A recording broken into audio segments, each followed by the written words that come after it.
Hello friends, എല്ലാവർക്കും പുതിയൊരു വീഡിയോയിലേക്ക് സ്വാഗതം. ഇന്നത്തെ കഥയിൽ വസുന്ധര അമ്മയെ ആനന്ദവർമ്മ വഴക്കു പറയുന്നുണ്ട്. ഒരു മകനെ ബലിയാക്കിയിട്ട് അടുത്ത മകനെ രക്ഷിക്കാൻ നോക്കുകയാണ് താൻ ചെയ്യുന്നതെന്നൊക്കെ പറയുന്നു. ഇത്രയും നാൾ ക്ഷമിച്ചു, ഇനി ഞാനും കുറച്ച് തീരുമാനങ്ങളൊക്കെ എടുക്കുന്നുണ്ടെന്നൊക്കെ പറയുന്നു.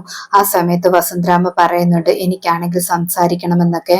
നമ്മൾ ഐശ്വര്യയെ കുറിച്ച് ചിന്തിക്കുന്നില്ല. അരുണിന് നേരത്തെ ഒരു ഭാര്യയും മകളുമുണ്ടെന്നറിഞ്ഞാൽ ഐശ്വര്യയുടെ സിറ്റുവേഷൻ എന്താകുമെന്നൊക്കെ ചോദിക്കുന്നു. അതുമാത്രമല്ല, ശ്യാമയ്ക്കാണെങ്കിൽ ഐശ്വര്യയെ ഒട്ടും ഇഷ്ടമല്ല. ഐശ്വര്യയോടുള്ള ദേഷ്യം കൊണ്ടാണ് ശ്യാമ ഇങ്ങനെയൊക്കെ ചെയ്യുന്നതെന്നൊക്കെ പറയുന്നു. കമ്പനിയിലും ശ്യാമ കടന്നതിന് ശേഷം ശ്യാമയ്ക്കാണെങ്കിൽ ഐശ്വര്യയോട് ദേഷ്യമുണ്ട്.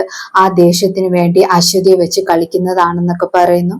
ആനന്ദവർമ്മ അപ്പോൾ പറയുന്നുണ്ട്, അതൊക്കെ തന്റെ തെറ്റിദ്ധാരണയാണ്. അത് മാത്രമല്ല, താൻ ചെയ്ത തെറ്റ് താൻ മറന്നുപോയോ എന്നൊക്കെ ചോദിക്കുന്നു.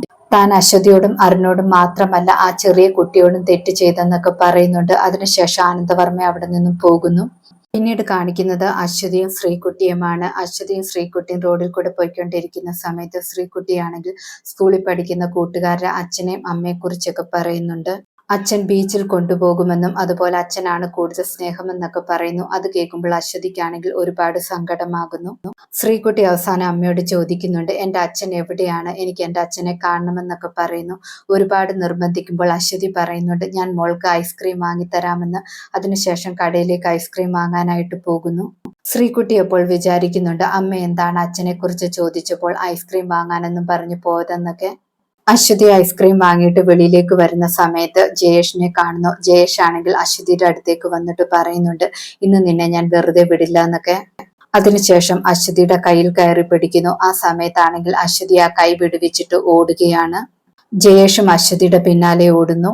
ജയേഷ് അശ്വതിയുടെ പിന്നാലെ ഓടുന്നെങ്കിലും അശ്വതിയാണെങ്കിൽ കാണാൻ പറ്റുന്നില്ല. അതുകൊണ്ട് ജയേഷ് ആണെങ്കിൽ തിരിച്ചു പോകുന്നു. അശ്വതി വിഷമിച്ച് നിൽക്കുന്ന സമയത്ത് അഖിലാണെങ്കിൽ ബൈക്കിൽ കൂടെ അതുവഴി പോകുന്നുണ്ടായിരുന്നു. അശ്വതി ഉടനെ അഖിലിനെ വിളിക്കുന്നു. അഖിലിനെ വിളിച്ചിട്ട് നടന്ന കാര്യങ്ങളൊക്കെ പറയുന്നു. അതിനുശേഷം ശ്രീകുട്ടിയാണെങ്കിൽ ജംഗ്ഷനിലുണ്ടെന്ന് പറയുന്നു. അഖിൽ അപ്പോൾ പറയുന്നുണ്ട്, ശ്രീകുട്ടിയെ കൂട്ടിയിട്ട് ഞാൻ വരാമെന്ന്, ചേച്ചി ഇവിടെ തന്നെ വെയിറ്റ് ചെയ്യാനെന്ന് പറയുന്നു. അതേസമയം ജംഗ്ഷനിൽ ശ്രീകുട്ടി തനിച്ച് നിൽക്കുകയാണ്. അമ്മ ഇതുവരെയും കണ്ടില്ലല്ലോ എന്നൊക്കെ വിചാരിച്ചിട്ട് ആ സമയത്താണെങ്കിൽ അരുൺ ഫോൺ വിളിച്ചിട്ട് കാറിന്റെ അടുത്തേക്ക് പോകുന്നുണ്ടായിരുന്നു. അതാണെങ്കിൽ ശ്രീകുട്ടി കാണുന്നുണ്ടായിരുന്നു.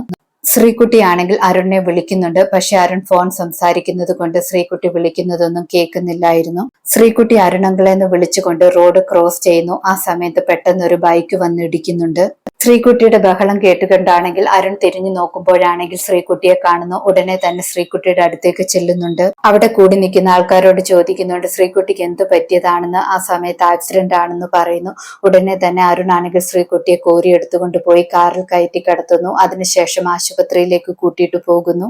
അരുൺ ആശുപത്രിയിൽ ചെന്നിട്ട് അശ്വതിയെ വിളിച്ചു പറഞ്ഞാലോ എന്നൊക്കെ വിചാരിക്കുന്നുണ്ട്. അതിനുശേഷം നേരത്തെ ആദിത്യന്റെ കയ്യിൽ നിന്നും എടുത്ത നമ്പർ ആണെങ്കിൽ ഓർത്തു വെച്ചിട്ട് ഉടനെ തന്നെ വിളിക്കുകയാണ്. അശ്വതി പക്ഷെ ഫോൺ എടുക്കുന്നില്ല. അശ്വതി വിചാരിക്കുന്നത് ഇത് ജയേഷ് വേറെ ഏതോ നമ്പറിൽ നിന്ന് വിളിക്കുന്നതാണെന്നാണ്. ഡോക്ടർ വന്നിട്ടാണെങ്കിൽ ശ്രീകുട്ടിക്ക് ഇപ്പൊ കുഴപ്പമൊന്നുമില്ല എന്ന് പറയുന്നു. അരുണാണെങ്കിൽ ശ്രീകുട്ടിയുടെ അടുത്തേക്ക് ചെല്ലുന്നു. ശ്രീകുട്ടിയോട് എങ്ങനെയുണ്ടെന്ന് ചോദിക്കുന്നു. ശ്രീകുട്ടി അപ്പോൾ ചെറുതായിട്ട് വേദനയുണ്ടെന്നൊക്കെ പറയുന്നുണ്ട്. നേഴ്സ് അപ്പോൾ പറയുന്നുണ്ട്, ശ്രീകുട്ടിക്ക് ശ്രീകുട്ടിയുടെ അച്ഛനെ കണ്ടപ്പോൾ സന്തോഷമായല്ലോ, ഇതുവരെ ഭയങ്കര ബഹളമായിരുന്നെന്നൊക്കെ പറയുന്നു. നേഴ്സ് പോയതിനു ശേഷം ശ്രീകുട്ടിയാണെങ്കിൽ അമ്മയെ വിളിക്കാൻ പറയുന്നുണ്ട്. അരുൺ ആണെങ്കിൽ വീണ്ടും വിളിക്കുന്നുണ്ട്. പക്ഷെ അശ്വതി ജയേഷാന്ന് കരുതി ഫോൺ കട്ട് ചെയ്യുന്നു. ശ്രീകുട്ടി അരുണിനോട് പറയുന്നുണ്ട്, ആ നേഴ്സ് ആണെങ്കിൽ എന്റെ അച്ഛനാണെന്ന് കരുതിയാണ് അങ്കിളിനെ കുറിച്ച് സംസാരിച്ചത്. അങ്കിൾ എന്താണ് അത് തിരുത്തി പറയാഞ്ഞതെന്ന് ചോദിക്കുന്നു. അരുൺ അപ്പോൾ പറയുന്നുണ്ട്, അതെനിക്ക് തിരുത്തി പറയാൻ തോന്നിയില്ല എന്നൊക്കെ. ശ്രീകുട്ടി അപ്പോൾ സങ്കടത്തോടെ പറയുന്നുണ്ട്, എനിക്ക് അങ്കിളിനെ പോലെ ഒരു അച്ഛൻ ഉണ്ടായിരുന്നെങ്കിൽ എത്ര നന്നായിരുന്നു, എന്റെ കൂടെ എപ്പോഴും ഉണ്ടായിരിക്കുമായിരുന്നു എന്നൊക്കെ പറയുന്നു. അരുൺ അപ്പോൾ ശ്രീകുട്ടിയോട് ചോദിക്കുന്നുണ്ട്, മോൾക്ക് എന്നെ ഇഷ്ടമാണോ എന്നൊക്കെ. ആ സമയത്ത് ശ്രീകുട്ടി പറയുന്നുണ്ട്, എനിക്ക് അങ്കിളിനെ ഒരുപാട് ഇഷ്ടമാണെന്നൊക്കെ.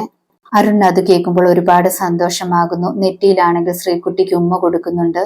അതിനുശേഷം അരുൺ ശ്രീകുട്ടിയെ എടുത്തുകൊണ്ട് വീട്ടിലേക്ക് പോകാമെന്ന് പറഞ്ഞിട്ട് ഇറങ്ങുന്നു.